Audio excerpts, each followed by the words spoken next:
Hello everyone. দেখো আজকে যে টপিকের উপর আমি ক্লাস করতে চলেছি সেটা হচ্ছে অ্যাবসলিউট অ্যান্ড রিলেটিভ পারমিটিভিটি। ঠিক আছে, এবার যাকে বাংলায় বলা হয়, তো পারমিটিভিটির বাংলা যদি বলা হয় সেটা হচ্ছে আমাদের তড়িৎ ভেদ্যতা। ঠিক আছে, তো টপিকের নাম কী হবে? Absolute and relative permittivity. Relative permittivity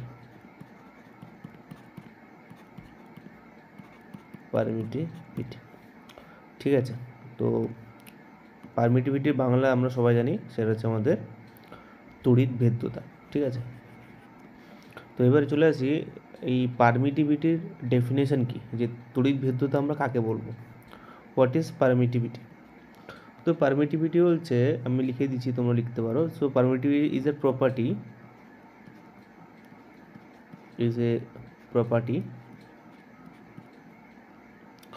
of a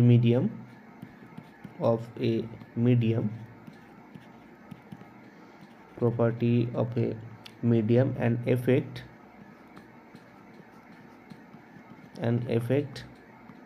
the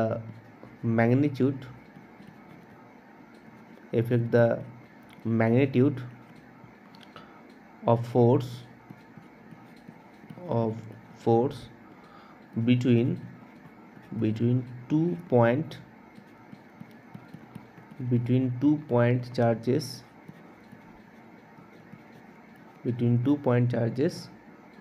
তো এটার মানেটা কি সেটা হচ্ছে একটু বোঝার চেষ্টা করবো। সেটা হচ্ছে বলছে, দেখো it is a property, permittivity একটা প্রপার্টি, কার মধ্যে?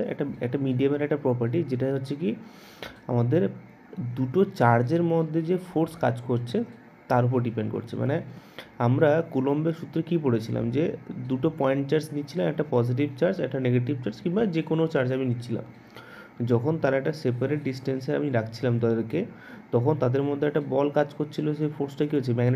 ইলেকট্রোস্ট্যাটিক্স ফোর্স কাজ করছিল। এবং এই যে ডিস্টেন্সে যে ছিল, তো এদের মাঝখানে তো কোনো একটা মিডিয়াম ছিল। তো এটা হচ্ছে সেই permittivity medium, it is a property of A medium and effect the magnitude of force. তো এখানে ফোর্সের যে ম্যাগনিচিউডটাকে এফেক্ট করছে, তার মানে কি এই মাঝখানে যে মিডিয়ামের ওপর কিন্তু এই ইলেকট্রোস্ট্যাটিক্স ফোর্স কিন্তু ডিপেন্ড করে, যেটা আমরা আগের ক্লাসে পড়েছি। তো সেখানে আমাদের ইলেকট্রোস্ট্যাটিক্স ফোর্সের ইকুয়েশন কী ছিল, যে F equal to 1/4 epsilon into epsilon naught. ঠিক আছে, এপসাইলন নট বা 1/4 epsilon not into Q1 Q2 by r², এটা আমরা পড়ে এসেছি, তাই না? তো তার মানে কী হচ্ছে, এই যে epsilon not, what is epsilon not? That is permittivity of A space, মানে শূন্য মাধ্যমে তড়িৎ ভেদ্যতা যাকে বলা হয়। তাহলে তড়িৎ ভেদ্যতা হচ্ছে কি বলতো, একটা মিডিয়ামের উপর ডিপেন্ড করছে, আর কিছু না। এটা মিডিয়াম যার উপর ডিপেন্ড করছে কি এই force of attraction between the two charges. Attraction হতে পারে বা রিপালশনও হতে পারে। তাহলে এখানে অ্যাকচুয়ালি এখান থেকে একটা কনক্লুশনে কী পেলাম, যে একটা কনক্লুশন আমি এখান থেকে লিখতে পারি, যে তাহলে ফোর্স অফ অ্যাট্রাকশন যে ডিপেন্ড করছে, কীভাবে ডিপেন্ড করছে? পারমিটিভিটি বাড়লে না পারমিটিভিটি কমলে। তো এখানে এটা পয়েন্ট লিখে রাখতে পারো, যে greater permittivity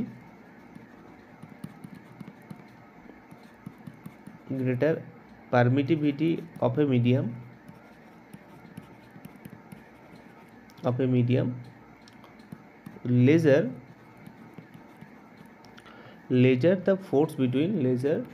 the force between charge body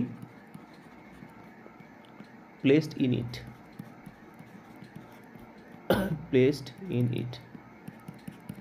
ঠিক আছে, তার মানে কি হচ্ছে, পারমিটিভিটি যত বাড়বে তার মানে ভাববে যে ইলেকট্রোস্ট্যাটিক্স ফোর্স তত কমছে, মানে এটা যত বাড়ছে ইলেকট্রোস্ট্যাটিক্স ফোর্স তত কী হচ্ছে, আমাদের কমছে।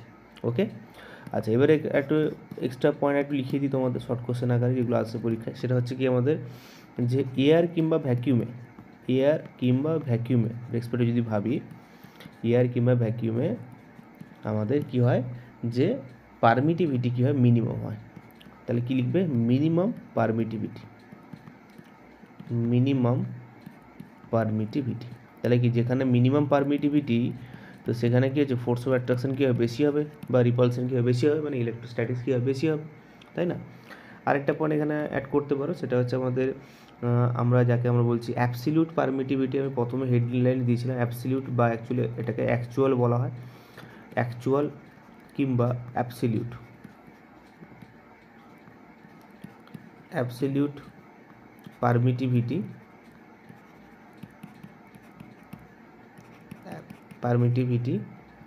Of air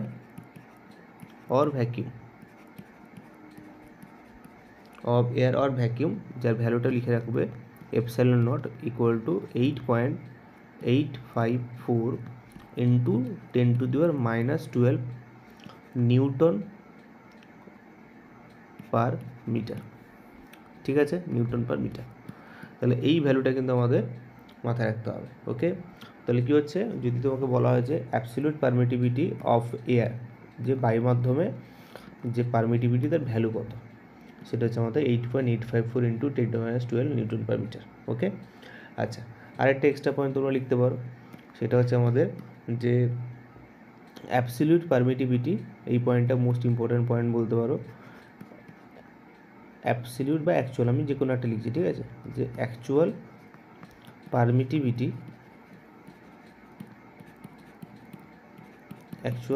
permittivity of other insulating material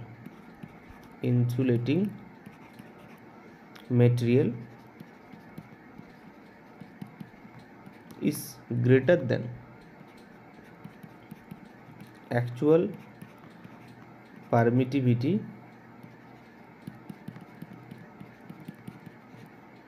of air or vacuum। তার মানে কি, এয়ার আর ভ্যাকিউমের থেকে আদার্স মেটেরিয়ালের যে পারমিটিভিটি ভ্যালু কী হয়, বেশি হয়। এবার যেখানে পারমিটিভিটি বেশি হবে, তো সেখানে কী হবে, আমাদের ইলেকট্রোস্ট্যাটিক ফোর্স কম হবে, আর যেখানে পারমিটিভিটি কম হবে সেখানে ইলেকট্রোস্ট্যাটিক ফোর্স কী হবে, বেশি হবে। এটা আমাদের মাথায় রাখতে হবে। এবারে আমাদের লাস্ট যেটা আমরা পড়ছিলাম, যে relative permittivity. What is relative permittivity, এই কথাটা কি বলতে চাইছে, রিলেটিভ পারমিটিভিটি ডেফিনিশন কি, বা এটা একটা ইকুয়েশন আছে, ইকুয়েশনটা জাস্ট মাথায় রাখতে পারো, সেরকম কোনো ইম্পর্টেন্ট এমন কিছু নয়। Relative permittivity that is epsilon r equal to কী লিখতে পারি, ই এপসাইলন বাই এপসাইলন নট। ঠিক আছে, হোয়াট ইজ এপসাইলন, শুধু এপসাইলন কী বলা হয়, এপসাইলনকে বলা হয় অ্যাবসলিউট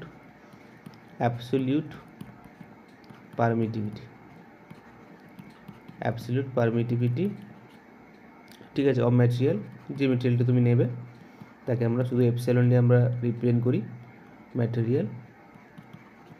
আর এপসাইলন অর্থ জানো যে পারমিটিভিটি ইন স্পেস, ঠিক আছে, মানে শূন্য মাধ্যমে তড়িৎ ভেদ্যতা। তাহলে এখান থেকে আমরা অ্যাবসলিউট পারমিটিভিটি কী বের করবো, এপসাইলন ইকুয়াল টু কী লিখতে পারি, এপসাইলন নট ইন্টু এপসাইলন আর। তো এই হচ্ছে আমাদের অ্যাবসলিউট, রিলেটিভ অ্যান্ড স্পেসের মধ্যে রিলেশন। ঠিক আছে, তো এটা হচ্ছিল আমাদের পারমিটিভিটির টপিক। হ্যাঁ, এখান থেকে আমাদের ইম্পর্ট্যান্ট বলতে গেলে আমাদের ভ্যালুগুলো একটু ইম্পর্ট্যান্ট, এবং পারমিটিভিটির উপর কী করে আমাদের ইলেকট্রোস্ট্যাটিক ফোর্স ডিপেন্ড করছে, তার উপর ডিপেন্ড কী করে করছে সেটা একটু আমাদের জানতে হবে। ঠিক আছে, আজকে ক্লাসটা এইটুকু, পরের ক্লাসে আমরা আলোচনা করবো electric line of force, electric field, এগুলো আলোচনা করবো। Thank you.